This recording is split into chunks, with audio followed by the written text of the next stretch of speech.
દુર્ઘટના કેવી રીતે સર્જાઈ હતી, શું બન્યું હતું, 3 લોકોના જીવ ગયા છે, અનેક લોકો ઇજાગ્રસ્ત થયા છે। ત્યારે ગ્રાફિક્સના માધ્યમથી પણ આ સમગ્ર ઘટનાને સમજવાનો પ્રયાસ કરીએ કે 3ના મોત થયા છે, જવાબદાર કોણ છે।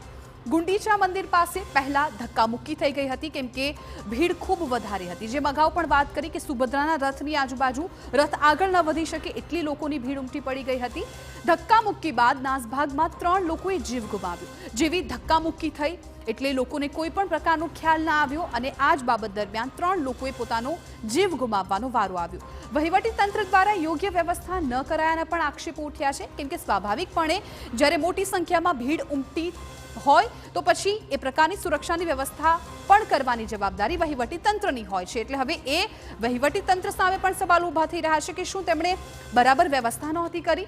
મંદિરના 2 પ્રવેશદ્વારમાંથી એકને વીઆઈપી માટે સુરક્ષિત રાખવામાં આવ્યો હતો એટલે જે વીઆઈપી મહેમાનો છે એ જ ત્યાંથી અવરજવર કરી શકે અને માત્ર પબ્લિક માટે એક માર્ગ જ રાખવામાં આવ્યો હતો। આ એક પણ કારણ હોઈ શકે।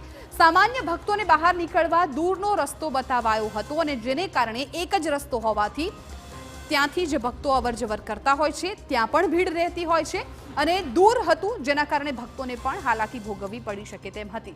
દૂર જવાને બદલે ભક્તો પ્રવેશદ્વારના રસ્તે જ બહાર નીકળવા લાગ્યા હતા। જ્યાંથી એન્ટ્રી હતી દૂર ન જવું પડે એટલા માટે લોકો ત્યાંથી એક્ઝિટ કરવા લાગ્યા હતા। એટલે આ પ્રકારે ભીડ વધારે બેકાબુ બની હોય તેવું કહી શકાય। એક જ રસ્તે અવરજવરને કારણે ખૂબ જ ભીડ થઈ ગઈ હતી। આ એક પણ કારણ હોઈ શકે કે એક જ રસ્તેથી અવરજવર થવાને કારણે ત્યાં ભીડ વધુ થઈ અને તેને કારણે લોકોએ જીવ ગુમાવવાનો વારો આવ્યો। એટલે કંઈક આ પ્રકારની જે ઘટના છે એ સમય સર્જાઈ હતી ખાસ તો ભીડને કારણે। ભીડને સંભાળવા પૂરતા સુરક્ષા દળો ન હોવાનો પણ આક્ષેપ થઈ રહ્યો છે। દર વર્ષે રથયાત્રા યોજાય છે, લાખોની સંખ્યામાં ભક્તો ત્યાં ઉમટતા હોય છે, સૌ કોઈને ખ્યાલ છે, છતાં પણ સુરક્ષા દળો શા માટે મોટી સંખ્યામાં તૈનાત ન કરાયા તે પણ એક